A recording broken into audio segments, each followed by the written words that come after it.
The village of Velbrook nestled in the crook of two green hills and curled lazily beside a slow-moving river, the kind where time seemed to stretch and yawn like an old dog in the sun. Summers were long and golden, with bees weaving through the air and children splashing in the shallows. Villagers here believed in quiet lives, respectful greetings, and never disturbing the flow of the river, which they treated with a kind of reverence bordering on worship. They said it carried not just water but memory, and that those it loved, it cradled forever. Among the villagers lived two stepsisters, Ilara and Maris. Ilara, the younger of the two by barely a year, was a creature of light. She had eyes the color of honeysuckle and a voice as sweet and soft as wind through reeds. She was the type of girl who helped mend baby birds' wings and remembered everyone's birthdays. Even strangers warmed to her easily, as though her very presence polished the dull corners of a room. Her kindness wasn't loud or boastful, it simply existed like sunlight. Maris, on the other hand, was a more complicated bloom. Older, darker in both hair and temperament, she moved with a storm cloud just behind her shoulder.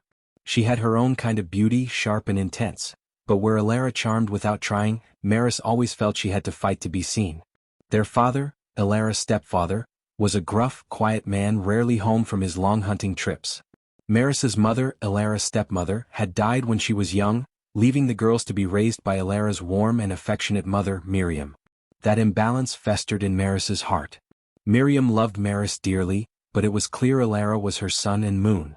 The way her eyes lingered on Ilara's laughter, the way she tucked Ilara's hair behind her ear before bed, those little gestures spoke volumes. Over the years, Maris felt herself growing smaller, quieter in the shadow of Ilara's glow. It wasn't that Ilara tried to outshine her, it just happened naturally, and that made it all the worse. Things took a darker turn the summer they turned 17. That summer, Corwin returned to the village. He was a fisherman's son, tall and golden-skinned, with a smile that made girls pretend to forget how to speak. Maris had loved him in silence since they were 12. She imagined their lives together, his strong hands pulling nets from the river while she waited by the dock, maybe even with a baby on her hip. But Corwin had eyes only for Ilara.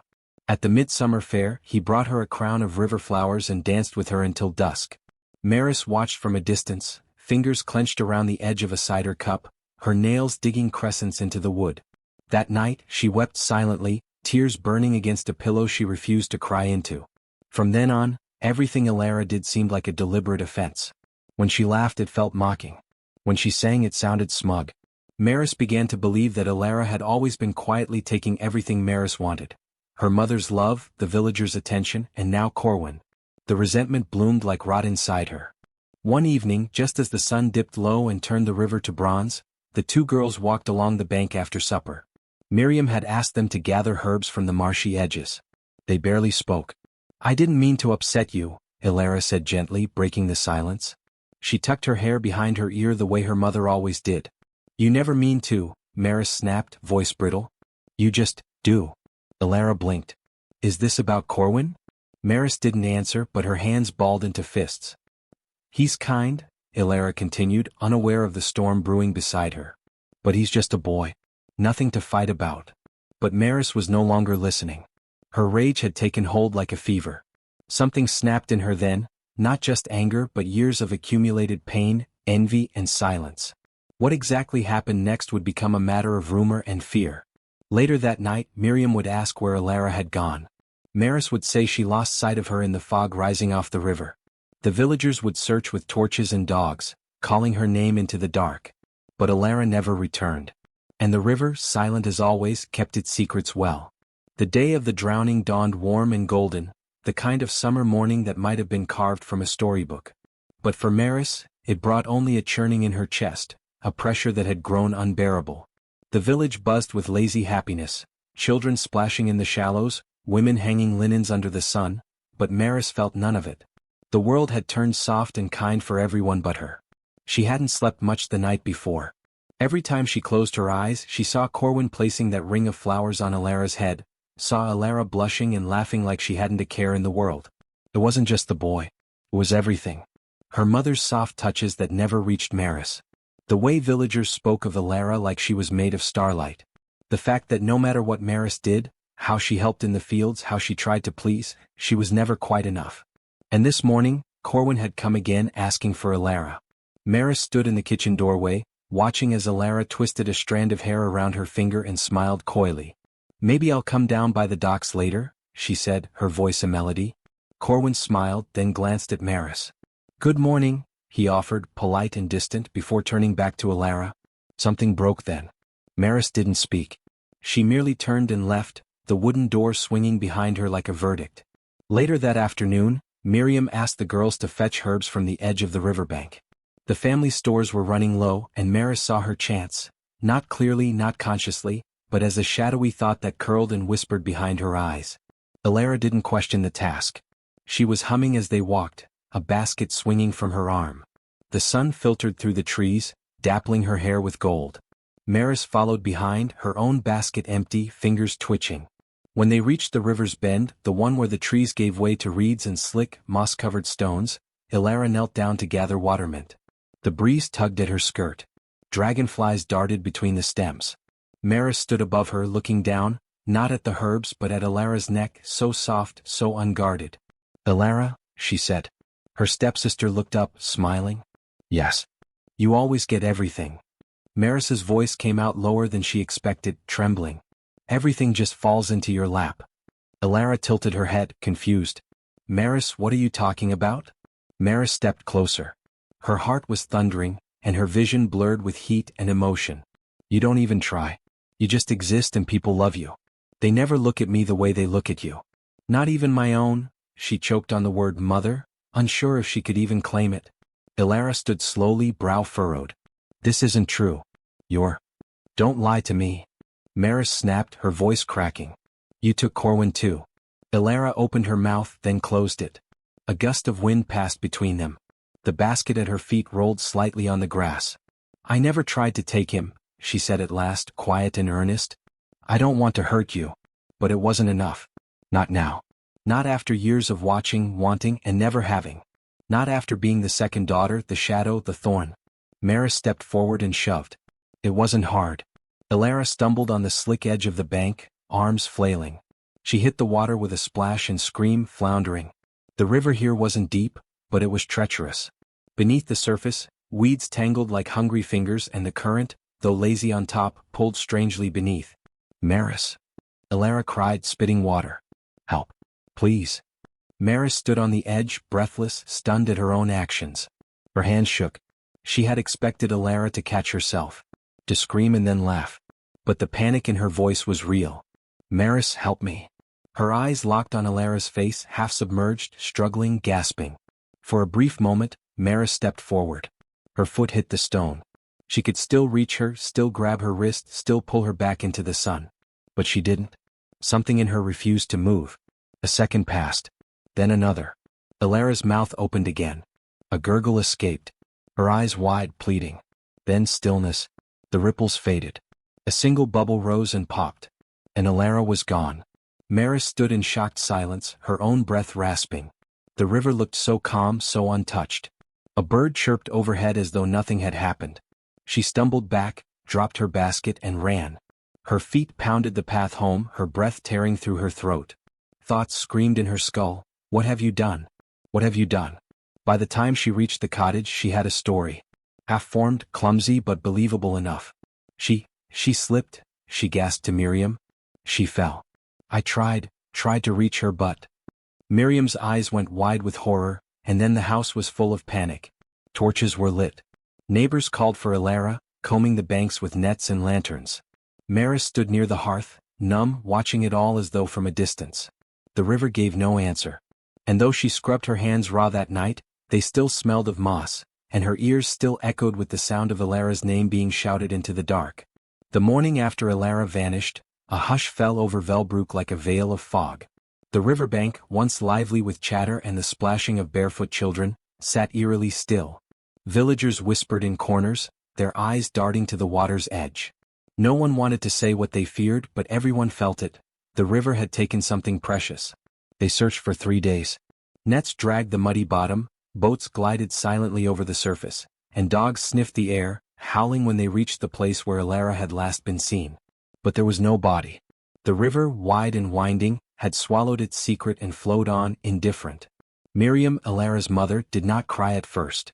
She stood at the doorway of their cottage, knuckles white around the wooden frame, eyes fixed on the path, waiting for her daughter's silhouette to appear with that familiar sway of the hips and that gentle melodic hum she always carried. But the silhouette never came. On the fourth day Miriam collapsed. She screamed Alara's name so violently her voice gave out. She tore linens from the beds, tore herbs from their strings, and finally, tore at her own hair until Maris and a neighbor woman forced her into bed. She did not speak again for 2 days. The funeral was held on the river's edge. Since Alara's body was never found, they placed her favorite shawl into a wooden cradle carved by the village carpenter, filled it with flowers and pushed it out into the current. As the cradle drifted slowly downstream, villagers lined the banks in silence. Mothers clutched their daughters closer. Even the oldest men cried. Maris stood beside her stepmother, her face pale and stiff, hands trembling inside her sleeves. Her eyes were dry but not for lack of emotion. Inside a storm was raging. Guilt clawed at her insides, tearing her apart. But it wasn't clean guilt. It was tangled with fear, paralyzing, suffocating fear that someone might discover the truth. She told herself it had been an accident. Alara had slipped. She had panicked. She had frozen. It wasn't murder. It couldn't be. But then, in the quiet moments, Maris would remember the expression on Alara's face. The fear. The betrayal. And something inside her would shatter again. After the funeral, the villagers returned to their routines, but the air in Velbrook had changed. Everything felt off-kilter. Chickens refused to lay eggs. The baker's bread didn't rise. Water from the well sometimes came up murky, thick with strange black silt. The children who used to play by the river now avoided it altogether. They said they saw something just under the surface. Something pale with eyes. The first truly strange event occurred a week after the funeral. Old Lisa, a washerwoman, claimed she saw a face in her washtub. She'd been scrubbing linens when the water shimmered unnaturally, and suddenly Alara's face appeared beneath the surface, her lips moving as if whispering. Lisa screamed and fled, knocking over the tub. When she returned with help, the water was clear. Empty. But she refused to wash clothes again, swearing the dead girl had tried to speak to her. At first, people dismissed Lisa's account as grief-fueled delusion. But then others began to whisper similar stories, glimpses of a girl in puddles, the scent of Alara's favorite jasmine perfume wafting through empty rooms, a gentle humming in the middle of the night that seemed to come from nowhere. Maris heard it too. Sometimes, in the stillness of dawn, she would walk to the basin to wash her face and stop cold. The surface would ripple, though she hadn't yet touched it, and she'd feel a presence just behind her reflection, like someone watching from beneath the surface. Her heart would pound. Her breath would catch. And she would leave the water untouched. She stopped bathing in the river. She refused to help fetch water from the well. Miriam, sunk in grief, barely noticed. She spent her days in bed, eyes red-rimmed, fingers clutching Alara's shawl like it was a lifeline. Maris wandered the house like a ghost, unable to sleep, barely able to eat. She told herself over and over that it had not been murder. She had not meant for Alara to die. She had just wanted her to feel something, regret, apology, maybe even fear. But not death. Never that. And yet Alara was gone. The guilt grew heavier by the day. And with it, the sense that someone, something, was watching. The feeling came strongest near water. Even a glass by her bedside made her uneasy. She'd pour it out quickly, avoiding her own reflection. She began to dread the rain. One evening, as thunder rolled in the distance, Maris heard it again. That same soft humming Alara used to do when gathering flowers. The melody came from the kitchen, where a basin of water sat by the hearth. Maris froze in the hallway, her hands shaking. The tune stopped suddenly, and then a faint voice echoed, almost too soft to hear. "Why didn't you save me?" Maris ran upstairs and didn't come down until dawn. The villagers said the river mourned with them, that it had taken Alara not out of cruelty, but out of sorrow, absorbing her pain and preserving it in every current. They began to leave flowers by the river's edge, whispering her name like a prayer. But for Maris there was no comfort. Only the unrelenting, growing fear that Alara's spirit had not moved on, and that it was only a matter of time before she came back for answers. It had been nearly 2 weeks since the funeral. Life in Velbrook moved on, or tried to. But not for Maris. The strange occurrences had quieted for a time, and Maris dared to hope it had all been her imagination, a series of stress-fueled visions, perhaps brought on by sleepless nights and the weight of guilt she couldn't unload. But something deep inside her whispered otherwise. The unease clung to her skin like mist. She felt it most near water, which she now avoided with increasing determination. One late afternoon, as the golden sun dipped low and cast long shadows through the kitchen window, Miriam stirred from her grief long enough to ask Maris to prepare vegetables for supper. It was the first time she'd spoken in days. Her voice was weak, frayed like old rope. Maris hesitated. She didn't want to argue. She nodded and fetched the carrots, turnips, and onions from the basket near the door.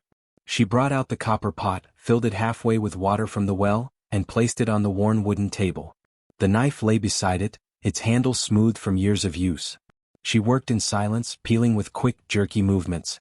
As she dropped the first sliced carrot into the water, her gaze flicked up, and then froze. In the surface of the water she saw a face. Not her own reflection, though at first it could have passed as such, until the face blinked. Maris staggered back, her knife clattering to the floor. The face had long hair fanned out like seaweed and wide, dark eyes, Ilara's eyes, staring back at her through the shimmering surface. Her expression was calm, almost sorrowful. Her lips didn't move, but her eyes followed Maris as she backed away. "No," Maris whispered. "No, no, no." She upended the pot, sending water and vegetables flying across the floor. The copper crashed with a hollow clang, but the face was gone. Miriam shuffled into the kitchen, eyes half-lidded, her voice croaky. "What happened?" Maris's face was white as bone. There was something in the water." Miriam squinted. "What do you mean?" "A frog." Maris couldn't speak. How could she explain what she'd seen without sounding mad? She forced herself to smile weakly and bent down to gather the mess. I thought I saw a spider," she lied. "Jumped. That's all." Miriam didn't press. She returned to her chair in the sitting room, clutching her shawl like a ghost of herself. That night Maris didn't sleep. She lay stiff under her blanket, eyes wide open, listening to every creak of the house.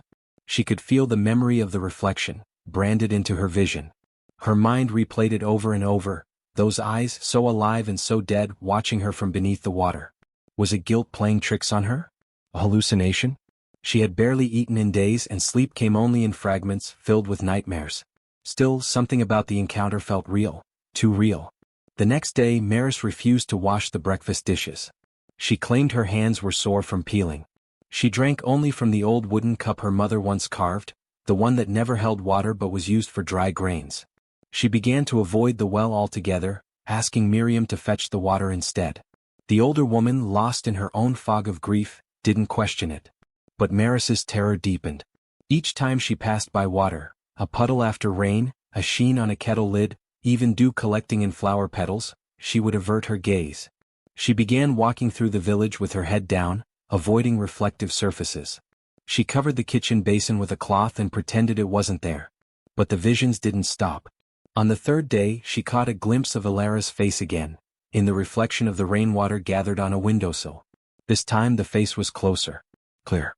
Her expression wasn't sorrowful anymore. Her lips were parted as though mid-whisper. Her brow furrowed. Maris blinked and it was gone. She screamed. A neighbor looked up from across the lane and frowned. After that, Maris stopped stepping outside unless necessary. She was unraveling and the house seemed to feel it. Shadows lingered longer in the corners. The air inside grew stale. Maris moved through her days like a caged bird, increasingly frantic, increasingly afraid of the water that once gave life to everything in Velbrook. But water was everywhere. And so, it seemed, was Ilara. Maris's terror was no longer confined to isolated incidents. What began as flickers of reflection grew into persistent, unmistakable encounters. Ilara was not just appearing, she was watching, following, and remembering. It began with the puddles. A storm passed over Velbrook, leaving behind rivulets along the cobblestone paths. As Maris stepped outside, carefully avoiding the larger pools, she glanced down and saw Ilara's face in every puddle she passed. Not just a fleeting image, full, staring faces with vacant eyes. Some wept. Some bore expressions of heartbreak. Others glared with unmistakable hatred. Once, Maris caught sight of a reflection with a mouth twisted in a silent scream. She screamed herself and fled back into the house. Next came the mirrors. Though she tried to cover or turn them all, a forgotten shard of mirror in a drawer caught her off guard. She opened it to fetch a hair ribbon and found Ilara's face staring back at her, mere inches away. This time the mouth moved. "You let me drown." Maris slammed the drawer shut, heart pounding, chest heaving. That night she smashed the remaining mirrors. Even Miriam's hand mirror was hurled into the hearth. Then it was the cups.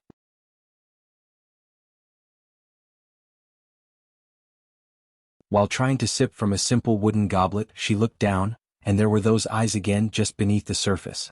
This time, Ilara's expression was pleading. Her lips formed one word: why? Maris dropped the cup, water sloshing onto the floor. She stopped drinking water entirely for a day and a half before nearly fainting from dehydration. The villagers began to notice. They whispered behind her back how Maris had become strange, how her face looked gaunt, her eyes ringed with shadows, how she seemed to mutter to herself as she walked, how she flinched from reflections like a woman possessed. Some said grief had made her mad. Others, more superstitious, began to wonder if the river had marked her. Old Lisa, still spooked from her own encounter, whispered to anyone who'd listen, "She knows something. She's hiding something. The dead girl wants it out." Maris began to feel those whispers like thorns beneath her skin. The paranoia grew unbearable. Every time someone looked at her for a second too long, she was sure they knew. Every time someone mentioned Ilara, even in passing, Maris flinched. She stopped attending market. She refused to answer the door. Even Miriam, half lost in grief, began to look at Maris differently. Quieter. Distant. Maris was breaking. She could no longer trust water. She could no longer trust mirrors. She could no longer trust herself. And through it all, Ilara watched. From every surface that shimmered. From every ripple that danced in the light. And she was getting closer. The sky hung low over Velbrook, heavy with gray clouds that threatened another storm. Wind whispered through the thatched roofs and trees, stirring dead leaves like restless spirits. Inside her cottage, Maris sat alone, curled in the corner of her room, a tattered blanket wrapped around her shoulders. She hadn't left the house in days. Her skin had grown pallid, her hair unkempt, her eyes bloodshot from sleepless nights. She couldn't eat. She couldn't breathe without hearing Ilara's voice, soft, wet, whispering just beneath her thoughts. The house had become a prison. Every drop of water was a threat. Even the condensation on the window glass made her heart race. She had covered everything reflective: bowls, pans, glass, and even polished wood. She kept the shutters closed. But no matter what she did, Ilara still found her. Sometimes in dreams. Sometimes in puddles on the floor. Once in a droplet that slid down the side of a cup and paused as though staring. Maris couldn't take it anymore. On the 5th night since the last incident, the pressure inside her reached a breaking point. She began pacing, muttering under her breath, wringing her hands. She stopped at the hearth, staring into the cold ashes. The entire house was silent except for the steady ticking of the old wooden clock on the wall. The need to speak, to release the truth, consumed her. She needed to say it out loud. Even if no one heard. Even if no one believed her. Maybe, just maybe, if she told the truth, the haunting would stop. Her steps were slow, hesitant, as she made her way to the attic. She knew where the mirror was, the last one left in the house. It had been covered in a thick wool sheet for weeks, leaning against the far wall of the dusty space. The floorboards creaked under her feet. She reached out with trembling hands and pulled away the sheet. There it was. The full-length mirror, its surface dulled by dust. It had once belonged to Ilara, the only thing she'd brought from her late mother's home. Maris remembered how Ilara used to stand before it, braiding her hair, humming softly. That same hum seemed to echo faintly now, though no one sang. Maris wiped the surface with the edge of her sleeve. Her own reflection stared back, hollow-eyed, broken. She barely recognized herself. For a long moment she simply stared, breathing hard. Then she sank to her knees before the mirror. "I'm sorry," she whispered.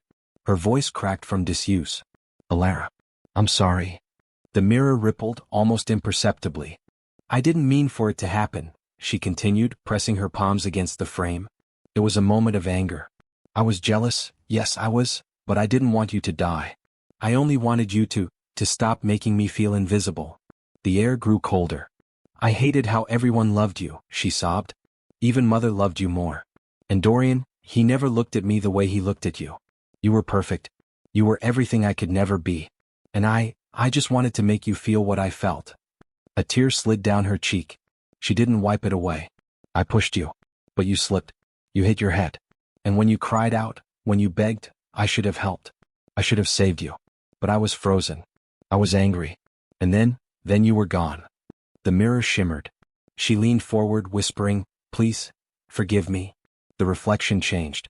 Maris's face faded, and Ilara's face appeared as if emerging from beneath a layer of frost. Her eyes, dark and wet, stared back with an unreadable expression. Maris gasped, pressing a hand to her mouth. Ilara, she whispered. The ghostly face tilted slightly. Her lips curled into a cruel smile. Then her eyes narrowed, rage boiling beneath a surface of calm. The temperature in the room plummeted. The candle beside Maris flickered violently, then went out. Darkness swallowed the attic. Maris stumbled backward, but her gaze was locked on the mirror. The surface rippled again, like water disturbed by a stone. The wind howled outside, then swept into the house. Floorboards groaned. Shutters banged open. The room filled with a rushing, unnatural cold. Papers flew. Dust whirled. The mirror's surface rippled like a pond in a storm. Ilara's face leaned closer from the other side. "Forgive you?" a voice rasped, impossibly clear though no mouth moved. Maris shook her head, trembling violently. "Please? I'm sorry. I'm so sorry." "You watched me drown," the voice said. "You chose silence." The lights in the attic burst, glass shattered with sharp cracks. "I didn't mean to," Maris sobbed. "Please, Ilara. I'll do anything." "You stole my breath," the voice hissed. "So now I'll steal yours." Suddenly, Ilara's reflection slammed her palms against the inside of the mirror. Cracks spiderwebbed across the surface. A high-pitched ringing filled the air as if the mirror were screaming. Maris screamed with it and fled, racing down the stairs, tripping over herself in her panic. Behind her, she heard the wind chasing her, rattling doors and windows, howling like the voice of the river itself. She barricaded her door and fell to the floor, sobbing. The wind faded, but the cold remained. And from under the crack in her door, a thin trail of water began to seep into the room. It began subtly. At first it was whispers, hushed conversations over fence posts and through half-open windows. A few villagers mentioned strange dreams, others odd reflections or cold shivers when drawing water. It could have been superstition. The people of Velbrook had always been wary of the unseen. But as the days wore on, it became impossible to ignore. Something was wrong with the water. Old Tom, the blacksmith, was the first to speak openly. "The troughs won't boil," he told a gathering at the tavern. "Built a roaring fire. Waited near on an hour. The water just sat there, mocking me. Not even steam." At first they laughed.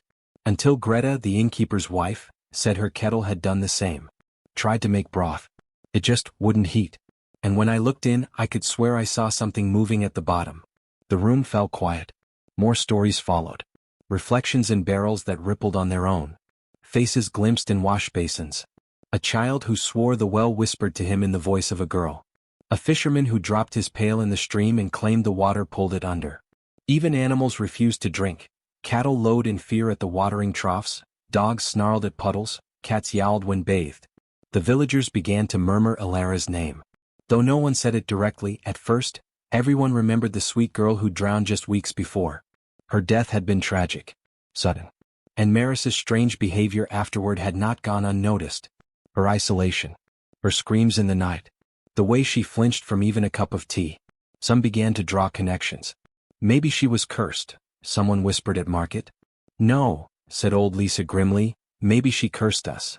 Word traveled quickly as it often did in small villages. Within days, even the farmers on the outer edges of Velbrook were drawing water with unease. Children were kept away from rivers and ponds. Wells were left covered. Rain barrels were emptied. The river path, once the heart of the village, stood abandoned, its banks eerily quiet. Fear festered like rot. And then a priest came. He arrived with little warning, Father Aldrich, a traveling holy man with a thick brown cloak and sharp eyes that had seen much of the world. The villagers met him with a mixture of hope and dread. Greta insisted they tell him everything. Tom was the first to take him to the well. "This is where it's worst," Tom said. "Draw a bucket, you'll see." Father Aldrich did just that. The water came up still, but something about its sheen was wrong, too glossy like oil. He stared into it and grew very still. "What do you see?" Tom asked. The priest didn't answer. Slowly he dipped his fingers into the surface and flinched. "Cold," he muttered. "Colder than it should be. Even for a well." He pulled back his hand and crossed himself. That evening he gathered the villagers in the chapel and spoke plainly. "There is a presence here," he said. "Something bound to the water. A soul restless and wronged. This is not a gentle haunting. This is the work of vengeance." A collective shudder rippled through the room. "Spirits tied to water are the most persistent," he continued. "They linger in every droplet. Flow through streams and wells. They watch from still surfaces. If this is not addressed, it will spread beyond your borders. Someone asked if it could be stopped. The priest hesitated. Sometimes, if the spirit wants peace. But this one does not seek peace. She seeks truth. He asked about recent deaths, accidents, unresolved tragedies. Ilara's name was spoken for the first time in weeks. The priest requested to speak to Maris, but she refused. Locked inside the house, Maris listened as the wind howled outside her window. She knew. She'd always known. It was too late to stop it now. That night, Father Aldrich performed a blessing at the riverbank.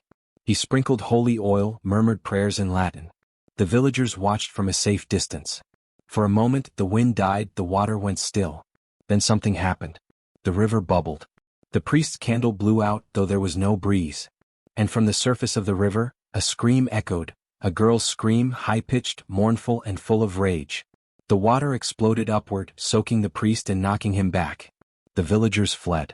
Father Aldrich recovered by morning, but his face was pale and drawn. "This is no ordinary haunting," he said quietly to the mayor. "This is retribution. Someone is hiding something. Until the truth is spoken, the curse will not lift." He left the next day. Velbrook was changed. No one trusted the wells anymore. Baths were abandoned. Rain was feared. People began hoarding mead and wine, anything that could be drunk without water. Children were taught to stay indoors when it rained. Farmers whispered prayers to the sky, hoping the clouds would pass them by.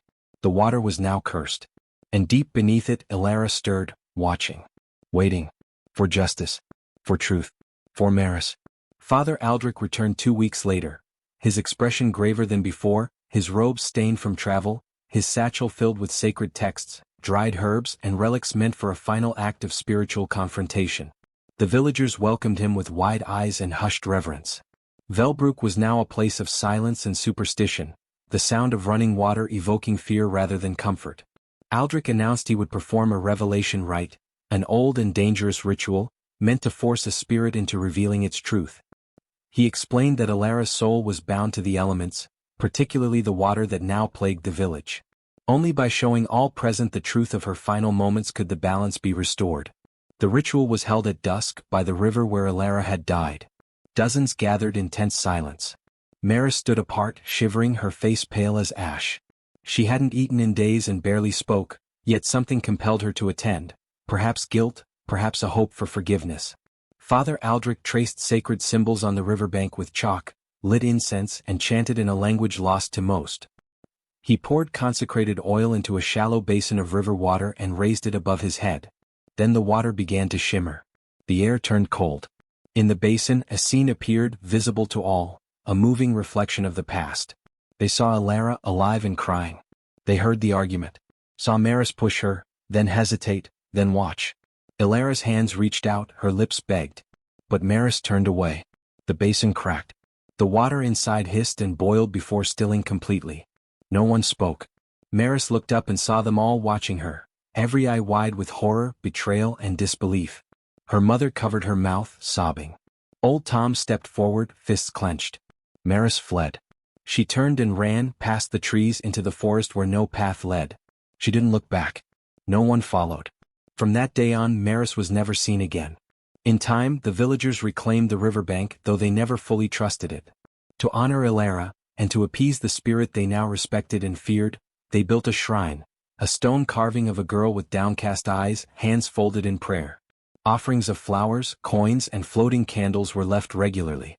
And in times of drought or flood they came to her still. For the river now belonged to Ilara. Years passed. Velbrook dwindled. The land, once fertile, became unpredictable. Families moved away, seeking calmer soil and safer wells. The shrine by the river was left untended, though some returned on anniversaries to light candles and speak Ilara's name in whispers. One autumn, a family from a distant city moved into the abandoned house that once belonged to Maris and her family. The roof had been repaired, the walls scrubbed, the windows unshuttered. They had a daughter, Anya, a bright-eyed girl with a curious spirit. She explored the house with wonder, unfazed by its quiet gloom.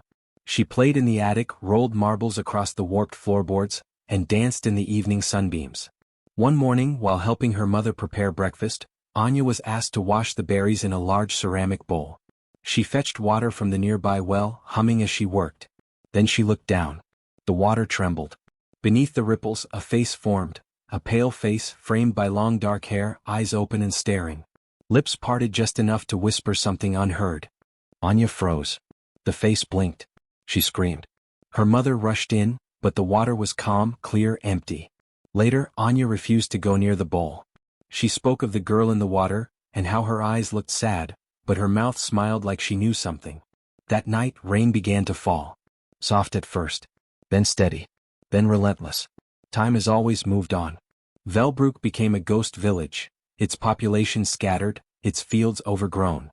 Only the shrine by the river remained intact, weathered but unmoved. Those who remembered whispered stories by firelight in faraway towns, telling children to never trust still water.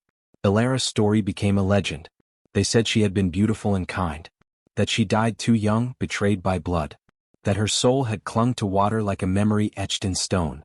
She had touched every surface, every droplet that flowed through the village. And in return, the water remembered her. It remembered her final breath, her cries, her silence as she sank beneath the surface. It remembered Maris too, her betrayal, her tears, her flight. Though Maris had vanished, some claimed to have seen her near lakes in other regions, always alone, always gaunt, never speaking. Others insisted she had drowned herself, swallowed by the very element she had feared. No one ever knew for sure. But Ilara remained. In puddles after storms, some saw flickers of her gaze. In wells, travelers spoke of the chill that crept up their arms when they pulled water too quickly. Children swore mirrors sometimes blinked when left fogged after a bath. She was in every pool she had once touched, every pot she had stirred, every river that fed from Velbrook. And her story was a warning.